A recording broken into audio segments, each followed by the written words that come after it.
Okay, welcome to the United States, turn 1/4 in this 1942 setup that we have here. The Americans have obviously quite a lot of money to spend because in the 1942 variant, they get an extra $20 to start the game. With all the money that they have, they're going to spend 26 on an aircraft carrier and a plane, 10 on an artillery and a tank, and 7 on a transport, and that's all going to be for the eastern side. For the west, they're going to buy a carrier and a tank, so 16 and 6. No attacks on the eastern side, but on the western side, they're going to avenge Pearl Harbor, and they're going to come in with the following. I'll just move these dice here. The battleship and the battleship from 13, the cruiser from 12, the carrier from 28. I have to go around to the other side of the board for a sec. Okay. The battleship from 10, the cruiser from 10, the destroyer from 10, the sub from 10. Oh, there should be another one of those. And the fighter from Midway, which will have 3 left. The fighter and tack bomber from the Western United States, which will have 2 left.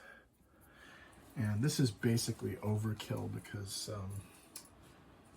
we're only going up against one Japanese cruiser, but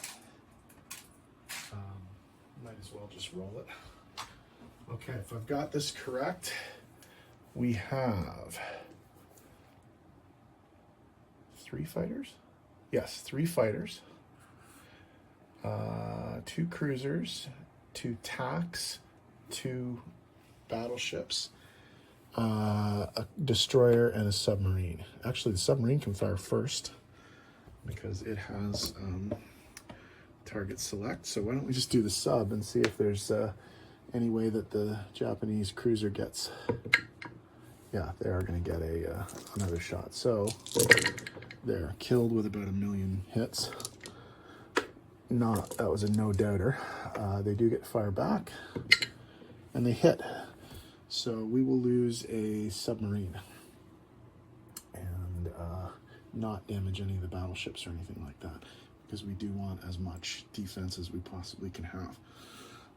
Okay. You know what? I'll just do the non-combat while I'm here as well, because it won't take that long. On this side of the board, here's what we're going to do. This guy's dead. Okay, so obviously the planes will land in Hawaii.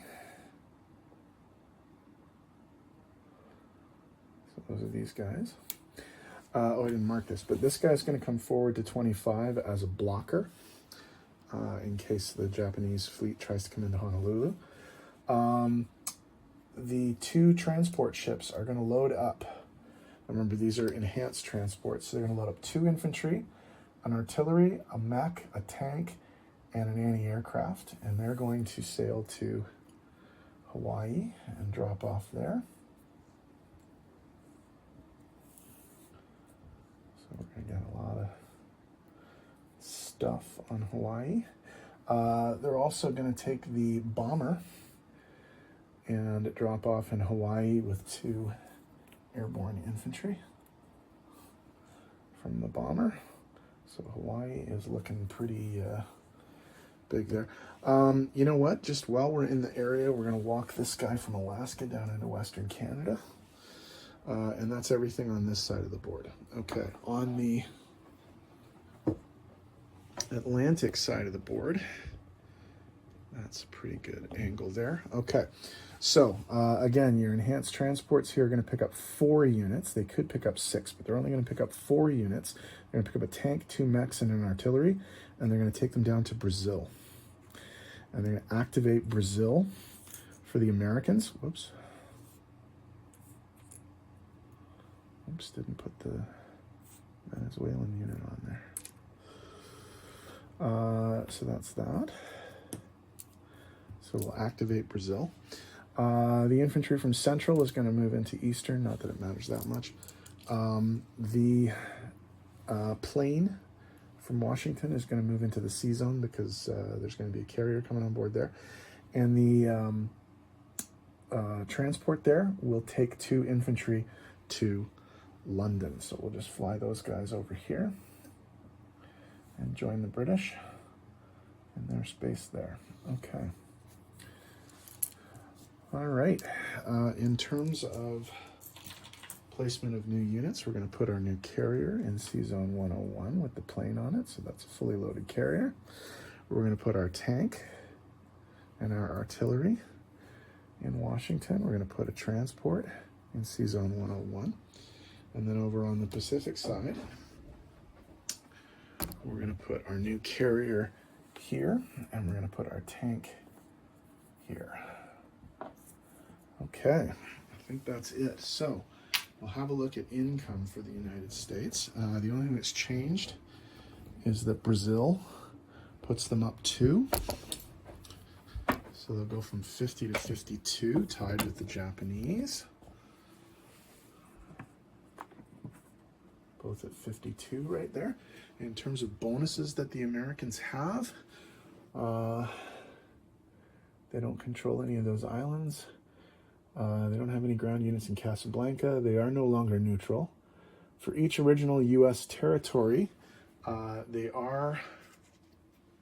have 17 territories. The Japanese control Philippines and the Guam and what is it, Wake, I think? So 3, so they're on 14 for that. They don't have anything there, and they don't get that one because they're already in the war. So they're going to get 10 plus 14 is 24, plus 52, 62, 72, 76 IPCs for this turn. 50, 75, 76. Okay. So who's up next on the tracker? Looks like UK is next. So this was a slightly shorter video, and we'll see what happens with the British next turn. Stay tuned.